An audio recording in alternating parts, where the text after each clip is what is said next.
Students, তোমাদের দশম শ্রেণীর ভূগোল পরপর করে দিচ্ছি ভূগোল ও পরিবেশ বইটা থেকে।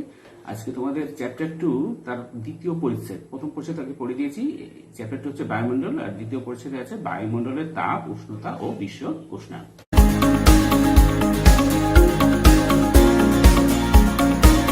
দেখো, ভূপৃষ্ঠের সংলগ্ন বায়ুমণ্ডল সবচেয়ে বেশি উষ্ণ হয়। সূর্য হলো পৃথিবী ও বায়ুমণ্ডলের উত্তাপের প্রধান উৎস। ইনসুলেশন, সূর্যের বহিঃপৃষ্ঠের উষ্ণতা প্রায় ৬০০০ ডিগ্রি সেন্টিগ্রেড। পৃথিবীতে আগত সৌরশক্তি বা ইনকামিং সোলার রেডিয়েশনকে ইনসুলেশন বলে। ছোট প্রশ্ন আসলে ইনসুলেশন কি? ইনসুলেশন হচ্ছে পৃথিবীতে আগত সৌরশক্তিকে ইনসুলেশন বলে।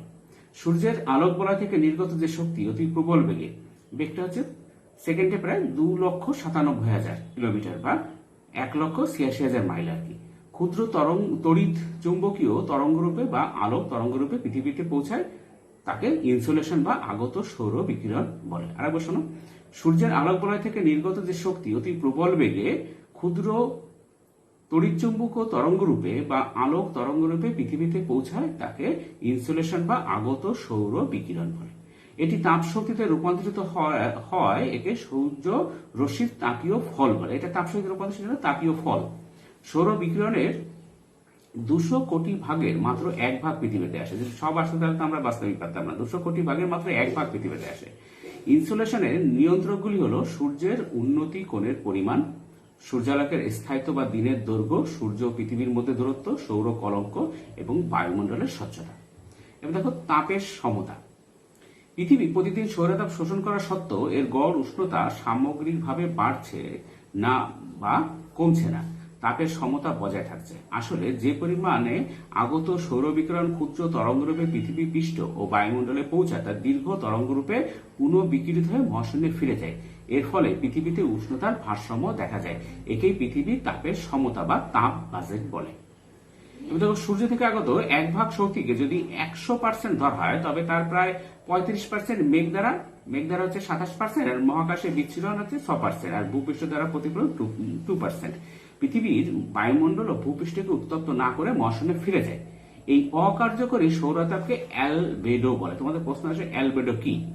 ঠিক আছে, তখন বলবে যে সূর্য থেকে আগত ১ ভাগ শক্তিকে যদি ১০০% ধরা হয়, তবে তার প্রায় ৩৫% পৃথিবী বায়ুমণ্ডল ও ভূপৃষ্ঠকে উত্তপ্ত না করে মহাশূন্যে ফিরে যায়। এই অকার্যকরী সৌরতাপকে অ্যালবেডো বলে। অ্যালবেডোর পরিমাণ বরফপৃষ্ঠে সর্বাধিক ৭০ থেকে ৯০% হয়, আর মাটি ও উদ্ভিদের উপর সর্বনিম্ন হয়। সূর্যরশ্মি ক্রমাগত পৃথিবীতে এলেও পৃথিবীর উষ্ণতা ক্রমযৌগিক হারে বাড়ে না। বাকি ৬৫% সৌর বিকিরণ দিনের বেলায় বায়ুমণ্ডল ও ভূপৃষ্ঠকে উত্তপ্ত করে। একে বলে কার্যকরী সৌর বিকিরণ। এই বিকিরণ রাত্রিবেলায় বৃহৎ তরঙ্গরূপে মহাশূন্যে ফিরে যায় এবং তাপের সমতা বজায় রাখে। ৬৫% সৌরশক্তি, ১৪% গ্যাস, ধূলিকণা ও জলীয় বাষ্পের মাধ্যমে বায়ুমণ্ডল শোষণ করে, আর বাকি ৫১%-এর মধ্যে ৩৪% ভূপৃষ্ঠ সরাসরি সূর্য থেকে এবং ১৭% বিচ্ছুরিত রশ্মি গ্রহণ করে পৃথিবী পৃষ্ঠ উত্তপ্ত হয়।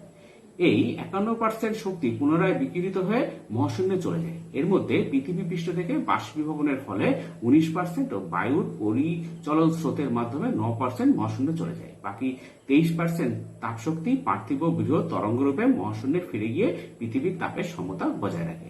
এটা তোকে তোমাদের বইতে দেখবে, পৃথিবীর তাপের সমতা দিয়ে একটা ছবিও দিয়ে আছে, এটা দেখে নেবে। দেখো, তাপের সমতা সমান কি হচ্ছে? কার্যকারী সৌর বিকিরণ বিয়োগ পুনঃবিকিরিত শক্তি। আবার শোনো, তাপের সমতা হচ্ছে কার্যকারী সৌর বিকিরণ থেকে বিয়োগ করতে হবে পুনঃবিকিরিত শক্তি। এবার দেখো, বায়ুমণ্ডল উত্তপ্ত হওয়ার পদ্ধতিটা কি? বায়ুমণ্ডল বিভিন্ন পদ্ধতিতে উত্তপ্ত হয়, নিচের সম্বন্ধে আলোচনা করা যায়। এক হচ্ছে বিকিরণ পদ্ধতি। দেখো, বিকিরণ কোনো মাধ্যম ছাড়াই বা মাধ্যম থাকলেও তাকে উত্তপ্ত না করে তা এক বস্তু থেকে অন্য বস্তুতে চলে গেলে তাকে বিকিরণ বলে। উত্তপ্ত ভূপৃষ্ঠ দীর্ঘ তরঙ্গরূপে তাপ বিকিরণ করে বায়ুমণ্ডলকে উত্তপ্ত করে। মেঘহীন পরিষ্কার আকাশে তাপ বিকিরণ দ্রুত হয়। তোমাদের প্রশ্ন আসে, তাপ বিকিরণ কখন দ্রুত হয়? মেঘহীন পরিষ্কার আকাশে তাপ বিকিরণ দ্রুত হয়। দুই হচ্ছে পরিবহন। যে পদ্ধতিতে কোনো পদার্থের উষ্ণতর অংশ থেকে শীতলতর অংশে তাপ সঞ্চারিত হয়, কিন্তু পদার্থের অণুগুলি স্থান পরিবর্তন করে না, তাকে পরিবহন বলে। এই প্রক্রিয়ায় উত্তপ্ত ভূপৃষ্ঠ সংলগ্ন বায়ুস্তর থেকে ক্রমান্বয়ে উপরের বায়ুস্তরে তাপ সঞ্চারিত হয়। পরিবহন প্রক্রিয়া মূলত দিনের বেলায় ঘটে থাকে। তোমাদের এও আবার প্রশ্ন, পরিবহন প্রক্রিয়া কখন ঘটে? মূলত দিনের বেলায় ঘটে। ৩ নম্বর হচ্ছে পরিচলন। উপর থেকে নিচের দিকে শীতল বায়ু ও নিচ থেকে উপরের দিকে উষ্ণ বায়ুর একই সঙ্গে চক্রাকার আবর্তনের মাধ্যমে বায়ুমণ্ডলের উত্তপ্ত হওয়াকে পরিচলন বলে। এই প্রক্রিয়া নিরক্ষীয় অঞ্চলে বেশি ঘটে। 4 হচ্ছে অ্যাডভেকশন। ভূপৃষ্ঠের সমান্তরালে অনুভূমিকভাবে বায়ু প্রবাহের মাধ্যমে উষ্ণ অঞ্চল থেকে শীতল অঞ্চলের দিকে তাপের সঞ্চালনকে অ্যাডভেকশন বলে। গ্রীষ্মকালীন তাপপ্রবাহে যেমন লু এই ঘটনা ঘটে। তাহলে অ্যাডভেকশনের উদাহরণ কি? লু। 5 হচ্ছে তাপীয় শোষণ। বাতাসের উপস্থিত ধূলিকণা, জলীয় বাষ্প, কার্বন ডাই অক্সাইড সরাসরি সূর্যরশ্মি শোষণ করে, বায়ুমণ্ডলকে উত্তপ্ত করে। একে তাপীয় শোষণ পদ্ধতি বলে। সেটা হচ্ছে অন্যান্য পদ্ধতি। এছাড়া লিন তাপ সংযোজন, পদার্থের তেজস্ক্রিয়তায় সৃষ্ট তাপ, আগ্নেয়গিরি ও প্রস্রবণ দিয়ে নির্গত তাপ অতি সামান্য হারে স্থানীয়ভাবে বায়ুমণ্ডলের উষ্ণতা বাড়ায়। এবার দেখো তাপের পরিমাপ। বায়ুর উষ্ণতা থার্মোমিটারে মাপা হয়। জেমস 6 1782 সালে একটি থার্মোমিটার উদ্ভাবন করেন। বিশেষভাবে তৈরি এই থার্মোমিটারের সাহায্যে দিনের সর্বোচ্চ ও সর্বনিম্ন উষ্ণতা সহজেই মাপা যায়। এটি 6 এর গরিষ্ঠ ও লঘিষ্ঠ থার্মোমিটার নামে পরিচিত। বায়ুর উষ্ণতা প্রধানত ফারেনহাইট ও সেলসিয়াস স্কেলে মাপা হয়। এবার দেখো উষ্ণতার পরিমাপ সমূহ। আবহাওয়া ও জলবায়ুর অন্যতম গুরুত্বপূর্ণ উপাদান হল উষ্ণতা। কোন স্থানের আবহাওয়া বা জলবায়ুর অবস্থা বুঝতে বায়ুর উষ্ণতাকে 4 ভাবে বিবেচনা করা হয় বা পরিমাপ করা হয়। পরিমাপগুলি হলো সর্বোচ্চ উষ্ণতা, সর্বনিম্ন উষ্ণতা, গড় উষ্ণতা ও উষ্ণতার প্রসার। দৈনিক, মাসিক ও বার্ষিক উষ্ণতার চরিত্র জানতে এই পরিমাপগুলিকে ব্যবহার করা হয়। এবার দেখো সর্বোচ্চ সর্বনিম্ন তাপমাত্রা। উষ্ণতা বা তাপমাত্রা বাড়তে বাড়তে যে মানের পর থেকে কমতে শুরু করে, অর্থাৎ যার পর থেকে তাপমাত্রা আর বৃদ্ধি পায় না, সেই মানটি হলো সর্বোচ্চ তাপমাত্রা। এবং তাপমাত্রা কমতে কমতে যে মানের পর থেকে বাড়তে শুরু করে, অর্থাৎ যার পর থেকে তাপমাত্রা আর হ্রাস পায় না, আর কমতে পারবে না, শুধু তারপরে সর্বনিম্ন হয়ে যায়, তারপরে বাড়তে শুরু করবে, সেই মানটি হলো সর্বনিম্ন তাপমাত্রা। দিন, মাস ও বছরের সাপেক্ষে সর্বোচ্চ সর্বনিম্ন তাপমাত্রা হিসাব করা হয়। এবার দেখো দৈনিক গড় তাপমাত্রা। দৈনিক গড় তাপমাত্রা বলতে দিনের সর্বোচ্চ ও সর্বনিম্ন তাপমাত্রার গড়কে বোঝায়। এটি নির্ণয় সূত্র হলো কোনো দিনের সর্বোচ্চ তাপমাত্রা যোগ ওই দিনের সর্বনিম্ন তাপমাত্রা ভাজিত 2। দেখো মাসিক গড় তাপমাত্রা। কোন মাসের প্রতিদিনের গড় তাপমাত্রাকে যোগ করে সেই যোগফলের মাসিক দিন সংখ্যা দিয়ে ভাগ করলে যে তাপমাত্রা পাওয়া যায় তাকে মাসিক গড় তাপমাত্রা বলে। সুতরাং মাসিক গড় তাপমাত্রা সমান সমান দৈনিক গড় তাপমাত্রার সমষ্টি ভাজিত মাসের দিন সংখ্যা। এবার দেখো বার্ষিক গড় তাপমাত্রা। কোন বছরে প্রতি মাসের গড় তাপমাত্রাকে যোগ করে সেই যোগফলকে 12 দিয়ে ভাগ করলে যে তাপমাত্রা পাওয়া যায় তাকে বলা হয় বার্ষিক গড় তাপমাত্রা। সুতরাং বার্ষিক গড় তাপমাত্রা কি আছে? সমান সমান 12 মাসের গড় তাপমাত্রা সমষ্টি ভাজিত 12। এবার তাপমাত্রার এখানে একটা সারণী দেওয়া আছে। মাস উষ্ণতা ডিগ্রি সেন্টিগ্রেড। জানুয়ারিতে 18.1, ফেব্রুয়ারিতে 19.7, মার্চে 27.0, এপ্রিলে 30.5, মেতে 35.6, জুন 33.8, জুলাইতে 31.2, আগস্টে 31.7, সেপ্টেম্বরে 31.0, অক্টোবরে 26.4, নভেম্বরে 20.3, আর ডিসেম্বরে 17.9। মোট হচ্ছে 323.2। তাহলে কি করতে হবে? উপরের সারণ থেকে নির্ণীত, আমি যে সারণটা বললাম আর কি, উপরের সারণ থেকে নির্ণীত বার্ষিক গড় তাপমাত্রা হবে 323.2 ডিগ্রি ভাজিত 12। তার উত্তর হচ্ছে 26.9। এবার দেখো উষ্ণ বার্ষিক উষ্ণতার প্রসার 35.6 ডিগ্রি সেন্টিগ্রেড থেকে বিয়োগ করতে হবে 17.9 ডিগ্রি সেন্টিগ্রেড, তাহলে হচ্ছে 17.7 ডিগ্রি সেন্টিগ্রেড। এবার দেখো তাপমাত্রার প্রসার। সর্বোচ্চ সর্বনিম্ন তাপমাত্রার পার্থক্যকে তাপমাত্রার প্রসার বলে। কোন দিনের সর্বোচ্চ ও সর্বনিম্ন তাপমাত্রার পার্থক্যকে সেই দিনের দৈনিক উষ্ণতার প্রসার বলে। একইভাবে মাসিক সর্বোচ্চ ও সর্বনিম্ন তাপমাত্রার পার্থক্যকে সেই মাসের মাসিক উষ্ণতার প্রসার বলে। বছরের মধ্যে উষ্ণতম ও শীতলতম মাসের গড় তাপমাত্রার পার্থক্যকে বার্ষিক তাপমাত্রার প্রসার বলে। বৈশিষ্ট্য কি? পৃথিবীতে তাপমাত্রার প্রসার নিরক্ষীয় অঞ্চলে সবচেয়ে কম এবং উচ্চ অক্ষাংশে সবচেয়ে বেশি হয়। আবার একই অক্ষাংশের মধ্যে মহাদেশের উপর বেশি ও মহাসাগরের উপর তাপমাত্রার প্রসার কম হয়। তাৎপর্য কি? তাপমাত্রার প্রসারের পরিবেশগত তাৎপর্য খুব বেশি, কারণ মানুষ ও উদ্ভিদের উপর তাপ সংক্রান্ত স্বস্তি বা অস্বস্তির মাত্রা এর দ্বারা বোঝা যায়। দেখো বায়ুমণ্ডলের তাপের তারতম্যের কারণসমূহ। বায়ুমণ্ডলের তাপের তারতম্যের কারণগুলি হলো, এক হচ্ছে অক্ষাংশ। দেখো অক্ষাংশ হচ্ছে উষ্ণতার পার্থক্যের সর্বাধিক গুরুত্বপূর্ণ নিয়ন্ত্রক হলো অক্ষাংশ। কোন স্থানে আগত সূর্যরশ্মির পতন কোণ নির্ভর করে অক্ষাংশের উপর। পৃথিবীর মেরুরেখা 66.5 কোণে হেলে থাকার জন্য এক হচ্ছে ভূপৃষ্ঠের সূর্যরশ্মির পতন কোণ সর্বোচ্চ সমান হয় না, ও 2 নম্বর হচ্ছে দিন রাত্রি দৈর্ঘ্যের পার্থক্য ঘটে। এক হচ্ছে সূর্যরশ্মির পতন কোণ। দেখো, নিরক্ষীয় অঞ্চল বরাবর সূর্যরশ্মি প্রায় লম্ব হয়ে পড়ে এবং নিরক্ষরেখা থেকে উত্তর ও দক্ষিণ মেরুর দিকে সূর্যরশ্মি ক্রমশ তির্যক থেকে অতি তির্যক ভাবে পড়ে। লম্বভাবে পতিত সূর্যরশ্মি কম বায়ুস্তর ভেদ করে এবং কম জায়গার উপর পড়ে বলে এর উত্তপ্ত করার ক্ষমতা বেশি হয়। এজন্য পৃথিবীর নিরক্ষীয় অঞ্চলের উষ্ণতা সবচেয়ে বেশি। অন্যদিকে তির্যকভাবে পতিত রশ্মি অনেকটা বেশি বায়ুমণ্ডলের স্তর ভেদ করে আসায় তাপশক্তি খুব কমে যায়। এছাড়া অনেক বেশি জায়গায় এই রশ্মি ছড়িয়ে পড়ে ও বেশি পরিমাণ জায়গাকে উত্তপ্ত করে। স্বাভাবিকভাবে বায়ুমণ্ডল কম উত্তপ্ত হয়। পৃথিবীর মেরু প্রদেশীয় অঞ্চল এই কারণে কম উষ্ণ হয়। হচ্ছে দিন রাত্রির দৈর্ঘ্যের হ্রাস বৃদ্ধি। থাকো, দিন ও রাত্রির দৈর্ঘ্যের উপর উষ্ণতার হ্রাস বৃদ্ধি নির্ভর করে। নিরক্ষীয় অঞ্চলে সারা বছর 12 ঘন্টা দিন ও 12 ঘন্টা রাত্রি থাকে এবং সৌর বিকিরণের তীব্রতা সর্বাধিক হয় এই অঞ্চলের উষ্ণতা বেশি হয়। এজন্য নিম্ন অক্ষাংশে সারা বছর উষ্ণতা বেশি থাকে। উচ্চ অক্ষাংশে ঋতুভেদে দিন ও রাত্রির দৈর্ঘ্যের পার্থক্য অনেক বেশি হয়, উষ্ণতা কম। উদাহরণ, 34 ডিগ্রি উত্তর অক্ষাংশে অবস্থিত শ্রীনগরের তুলনায় তিরুবনন্তপুরম 8 ডিগ্রি 30 মিনিট উত্তর অনেক বেশি উষ্ণ। দেখো, উচ্চতা বায়ুমণ্ডলের উষ্ণতার এক প্রধান নিয়ন্ত্রক। বায়ুমণ্ডলের নিচের স্তরে উচ্চতা বাড়ার সাথে সাথে প্রতি কিলোমিটারে 6.4 ডিগ্রি সেন্টিগ্রেডে উষ্ণতা কমতে থাকে। একে স্বাভাবিক উষ্ণতা হ্রাসের বিধি বা নর্মাল ল্যাপস রেট বলে। সমুদ্রপৃষ্ঠ থেকে অনেক উঁচু স্থানে, যেমন পর্বত আর কি, উষ্ণতা এজন্য কম হয়। যেমন নিরক্ষরেখায় অবস্থিত হওয়া সত্ত্বেও কিলিমাঞ্জারো পর্বতশৃঙ্গে সারা বছর বরফ জমে থাকে। লাদাখ, সিমলা, দার্জিলিং এ উষ্ণতাও সারা বছর কম থাকে। বৈপরীত্য উষ্ণতাপ দেখা করে। সাধারণভাবে ভূপৃষ্ঠ থেকে উচ্চতা বৃদ্ধির সঙ্গে উষ্ণতার পরিমাণ হ্রাস পায়, তবে কখনো কখনো উচ্চতা বৃদ্ধিতে উষ্ণতা হ্রাস পাওয়ার পরিবর্তে বৃদ্ধি পায়। এই ঘটনা বৈপরীত্য উত্তাপ বলে। আরেকবার শোনো, সাধারণভাবে ভূপৃষ্ঠ থেকে উচ্চতা বৃদ্ধির সঙ্গে সঙ্গে সঙ্গে উষ্ণতার পরিমাণ হ্রাস পায়, তবে কখনো কখনো উচ্চতা বৃদ্ধিতে উষ্ণতা হ্রাস পাওয়ার পরিবর্তে বৃদ্ধি পায়।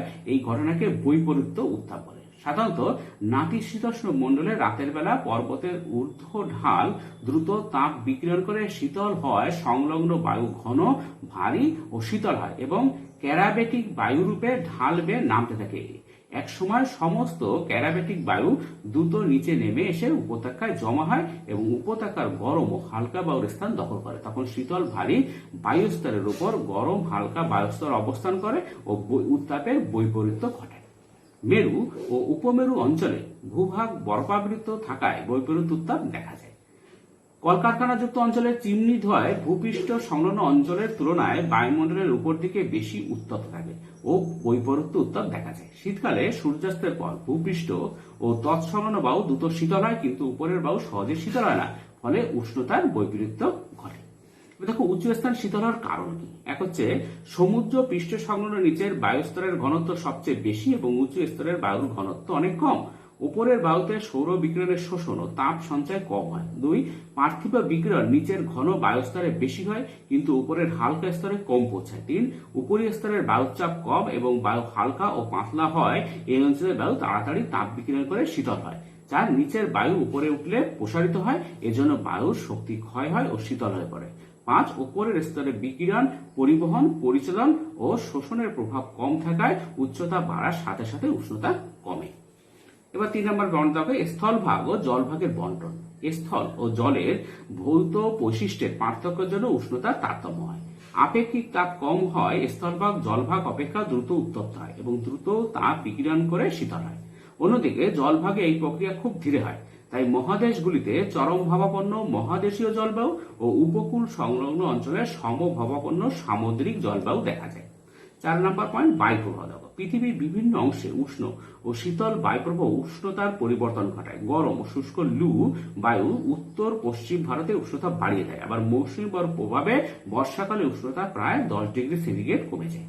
5 নম্বর, সমুদ্র স্রোত। উষ্ণ ও শীতল স্রোত উপকূল অঞ্চলের উষ্ণতাকে নিয়ন্ত্রণ করে। যেমন উষ্ণ উপসাগরীয় স্রোতের প্রভাবে ইউরোপের উত্তর পশ্চিম অংশে সারা বছর গড় উষ্ণতা বেশি থাকে। শীতল ল্যাব্রাডর স্রোতের জন্য ল্যাব্রাডর উপকূলে শীতকালে বরফ জমে থাকে।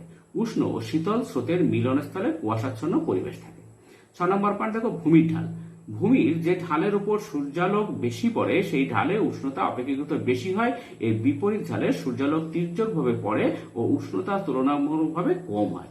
উত্তর গোলার্ধে পর্বতের দক্ষিণমুখী ঢালে এবং দক্ষিণ গোলার্ধে পর্বতের উত্তরমুখী ঢালে সূর্যালোক বেশি পড়ে। 7 নাম্বার মেঘাচ্ছন্নতা ও অধঃক্ষেপণ। দিনের শেষ ভাগ থেকে রাতের শেষ পর্যন্ত আকাশ মেঘলা থাকলে পার্থিব বিকিরণ মেঘ দ্বারা প্রতিহত হয়ে পুনরায় ভূপৃষ্ঠে ফিরে আসে ও ভূপৃষ্ঠীয় তাপমাত্রাকে বাড়িয়ে দেয়। আকাশ মেঘহীন থাকলে তাপমাত্রা দিনের বেলায় প্রচুর বাড়ে ও রাতে দ্রুত কমে যায়। আবার কালবৈশাখীর বৃষ্টিতে তীব্র গরম সাময়িকভাবে কমে যায়, কিংবা পার্বত্য অঞ্চলে তুষারপাতের পর তাপমাত্রা অনেকটা কমে যায়। এরপর দেখো 8 নাম্বার স্বাভাবিক উদ্ভিদ। গভীর অরণ্য থাকলে সূর্যরশ্মি সরাসরি ভূপৃষ্ঠে পৌঁছাতে পারে না।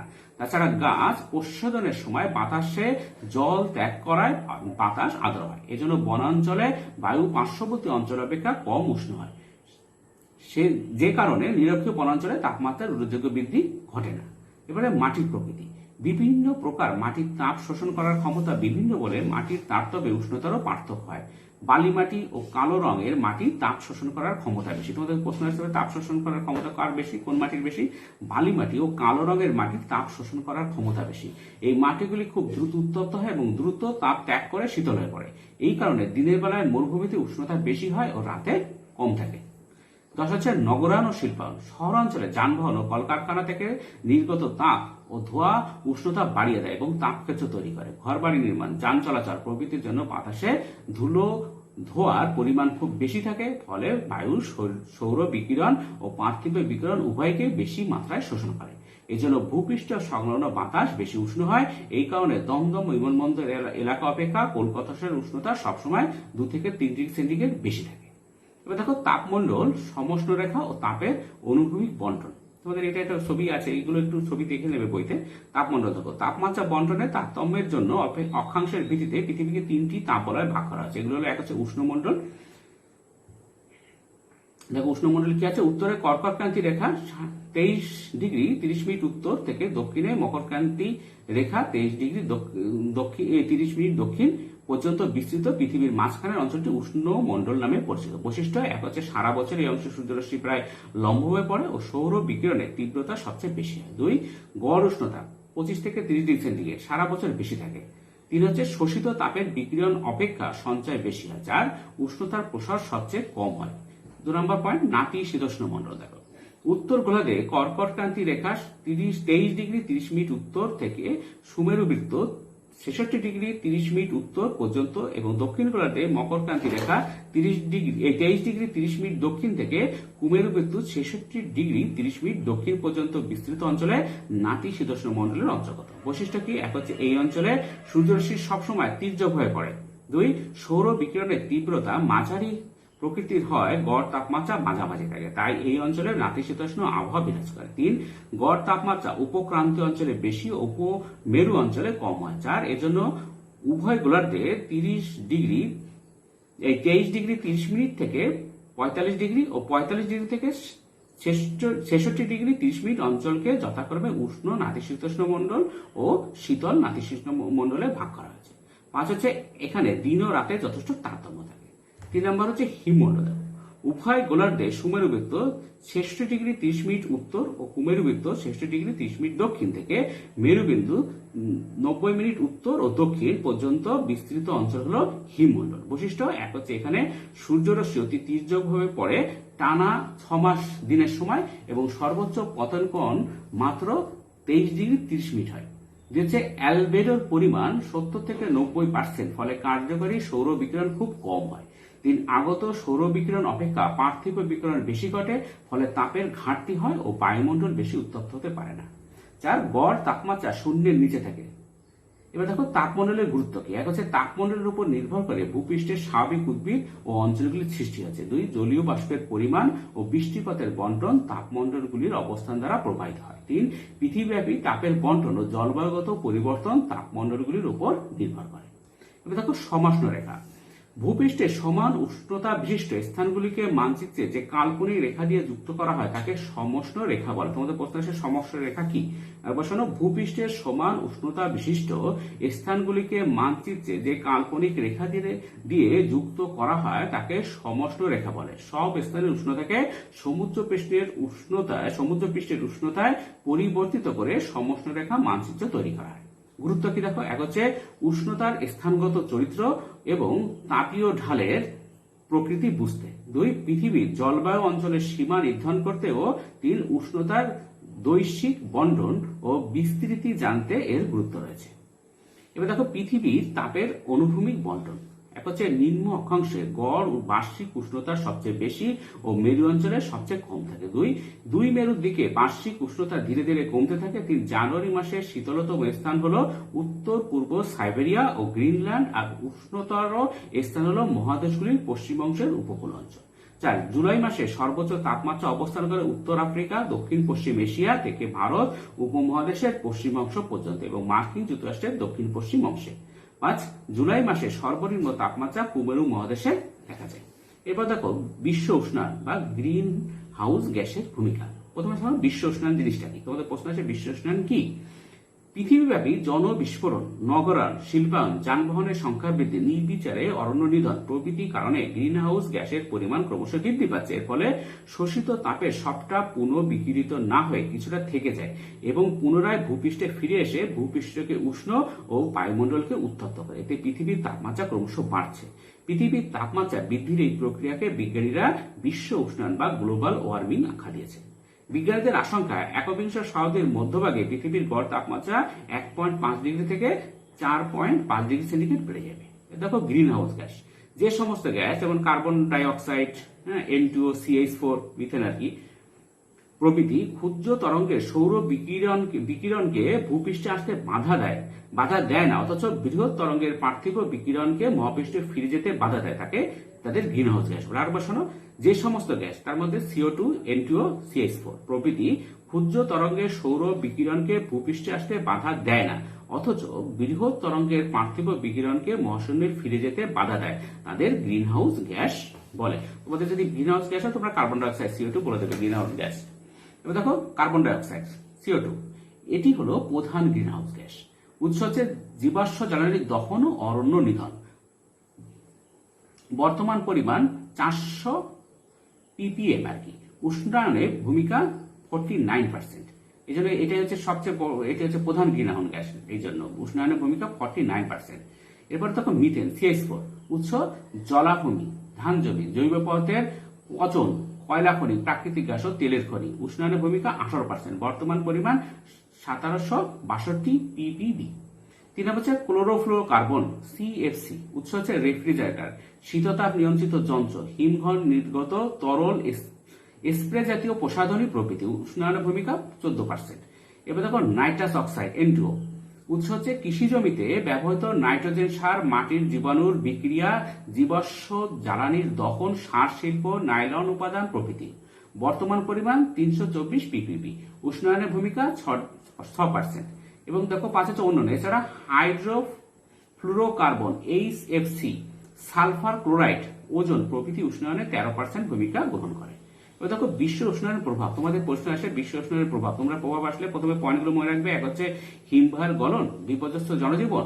3, অধঃক্ষেপণের প্রকৃতি পরিবর্তন। 4, শস্য উৎপাদনের হ্রাস বৃদ্ধি। 5, কৃষি পদ্ধতির পরিবর্তন। 6, এল নিনো, লা নিনা ও পৃথিবীব্যাপী তার প্রভাব। 7, পৃথিবীতে আগত ও বিকিরিত তাপের বৈষম্য। দেখো বিশ্ব উষ্ণায়নের প্রভাব। পৃথিবীতে বিশ্ব উষ্ণায়নের প্রভাবগুলি হলো, 1 হচ্ছে হিমবাহের গলন, গ্রিনল্যান্ডের বরফের চাদর, দক্ষিণ মেরুর হিমবাহ এবং হিমালয়ের কারাকোরাম, আল্পস, রকি, আন্দিজ প্রভৃতি পর্বতশ্রেণীর বরফ গলে জল হয়ে পৃথিবীব্যাপী সমুদ্রের জলপৃষ্ঠের উচ্চতা বৃদ্ধি করবে। এর ফলে কি অনেক জায়গায় ডুবে যাবে, সমুদ্রের জলের নিচে চলে যাবে আর কি। হচ্ছে বিপর্যস্ত জনজীবন। সমুদ্র তলের উচ্চতা বৃদ্ধির ফলে উপকূলবর্তী বিভিন্ন বন্দর শহর এবং পৃথিবীর অনেক ছোট ছোট দ্বীপপুঞ্জ সমুদ্রের জলে ডুবে যাবে, যার ফলে মানুষ বাস্তুহারা হয়ে জটিল সমস্যার সম্মুখীন হবে। 3 হচ্ছে অধঃক্ষেপণের প্রকৃতি পরিবর্তন। বায়ুমণ্ডলের তাপমাত্রা বৃদ্ধির ফলে বাষ্পীভবন বেশি হবে এবং বাতাসের জলীয় বাষ্প ধারণ ক্ষমতা বেড়ে যাবে। বৃষ্টি, শিলাবৃষ্টি, তুষারপাত ইত্যাদি তীব্রতা বাড়বে, অধঃক্ষেপণের অসম বন্টনের সৃষ্টি হবে, কোথাও কোথাও বন্যা আবার কোথাও খরা দেখা যাবে। 4 হচ্ছে শস্য উৎপাদনের হ্রাস বৃদ্ধি।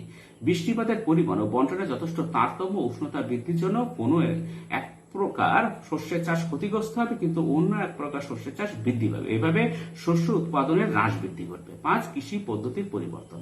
অসময়ে বৃষ্টিপাত হলে শস্য চাষের সময়ের পরিবর্তন হবে। শুষ্ক অঞ্চলে অধিক বৃষ্টিপাতের জন্য শুষ্ক কৃষি পদ্ধতির বদলে সেচ কৃষি পদ্ধতি চালু হবে এবং শস্য বর্ষের পরিবর্তন হবে। 6 হচ্ছে এল নিনো, লা নিনা ও পৃথিবীব্যাপী তার প্রভাব। এল নিনা দেখো, এল নিনো একটি স্পেনীয় শব্দ যার অর্থ হচ্ছে চাইল্ড ক্রাইস্ট।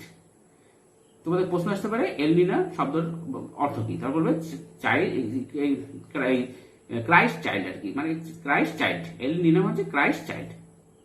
ক্রান্তীয় প্রশান্ত মহাসাগরের পূর্ব সীমানায় পেরু, ইকুয়েডর, চিলির পশ্চিম উপকূল দিয়ে প্রায় 2 থেকে 7 বছর অন্তর ডিসেম্বর থেকে জানুয়ারি মাসে শীতল হামবোল্ড স্রোতের পরিবর্তে সাময়িকভাবে প্রায় 6 থেকে 24 মাস দুর্বল উষ্ণ স্রোত প্রবাহিত হয়। স্বাভাবিক অবস্থা এই অঞ্চলে উচ্চচাপ বিরাজ করত, কিন্তু উষ্ণ স্রোতের আগমনে এই অঞ্চলে উচ্চচাপের বদলে নিম্নচাপ তৈরি হয়। ফলে প্রশান্ত মহাসাগরের পূর্ব উপকূলে বায়ুমণ্ডলের স্বাভাবিক বিপরীত অবস্থার সৃষ্টি হয়। বায়ুমণ্ডল সমুদ্রের এই অস্বাভাবিক অবস্থাকে এক হচ্ছে এল নিনো বলে। এর প্রভাবগুলো তোমাদের পরীক্ষা আসতে পারে। এল নিনোর প্রভাব, এর প্রভাব হচ্ছে এক হচ্ছে খরা ও বন্যা। উত্তর অস্ট্রেলিয়া, ইন্দোনেশিয়া, ভারত সহ দক্ষিণ পূর্ব এশিয়ায় তীব্র খরার সৃষ্টি হয় ও দাবানলের প্রকোপ বাড়ে। অন্যদিকে দক্ষিণ আমেরিকা উপকূলীয় দেশগুলিতে প্রচুর বৃষ্টি হয় ও সেই সঙ্গে বন্যা সৃষ্টি হয়। হচ্ছে তাপমাত্রা বৃদ্ধি। উত্তর ও দক্ষিণ আমেরিকায় তাপমাত্রা স্বাভাবিকের চেয়ে বেশি থাকে। 3 মাছের হ্রাস। উষ্ণ স্রোতের আগমনের ফলে মাছের খাদ্য প্লাঙ্কটন ধ্বংস হয় এবং প্লাঙ্কটন না জন্মার জন্য মাছ ধরা কমে যায় ও বাণিজ্য ক্ষতিগ্রস্ত হয়। 4 হচ্ছে প্রবাল কীট ধ্বংস। এল নিনোর প্রভাবে সমুদ্র জলের উষ্ণতা বাড়ায় প্রবাল কীট মারা যায়। এবার দেখো লা নিনা। লা নিনা শব্দের অর্থ ছোট্ট বালিকা, ইয়ং গার্ল। এটি হলো নিনোর ঠিক বিপরীত অবস্থা নির্দেশ করে। পেরু ও ইকুয়েডর উপকূলে নিচ থেকে শীতল স্রোত উপরে উঠে আসে এবং সমুদ্র পৃষ্ঠের তাপমাত্রা স্বাভাবিকের চেয়ে প্রায় 4 ডিগ্রি সেন্টিগ্রেড কমিয়ে দেয়। ভারতের মৌসুমী বায়ুপ্রবাহ স্বাভাবিক থাকে ও বেশি বৃষ্টি হয়। 7 হচ্ছে পৃথিবীতে আগত ও বিকিরিত তাপের বৈষম্য। বর্তমানে পৃথিবীর আবহাওয়ামণ্ডলে কার্বন ডাই অক্সাইড, ধূলিকণা ইত্যাদি গ্রিনহাউস গ্যাসের বৃদ্ধি ক্রমাগত একটি আবরণ সৃষ্টি করে চলেছে। এর প্রভাবে বিকিরিত তাপমাত্রা সবটাই সহজে মহাশূন্যে ফিরে যেতে পারছে না।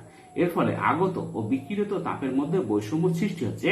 এই অস্বাভাবিক তাপ বৈষম্য পৃথিবীর আবহাওয়ামণ্ডল তথা সমগ্র জীবজগতের ক্ষতির সম্ভাবনা বাড়িয়ে দিচ্ছে। তোমরা এটা 2-3 বার শুনবে, তাহলে দেখবে তোমরা সহজেই এটা বুঝতে পারবে। তোমাদের শর্ট প্রশ্ন আসবে, যেমন এল নিনা কি? এল নিনা হচ্ছে ক্রাইস্ট চাইল্ড, আর লা নিনা হচ্ছে ছোট্ট বালিকা, ইয়ং গার্ল। আজকে পর্যন্ত, পরের পাঠে দেখা হবে। Thank you very much for watching.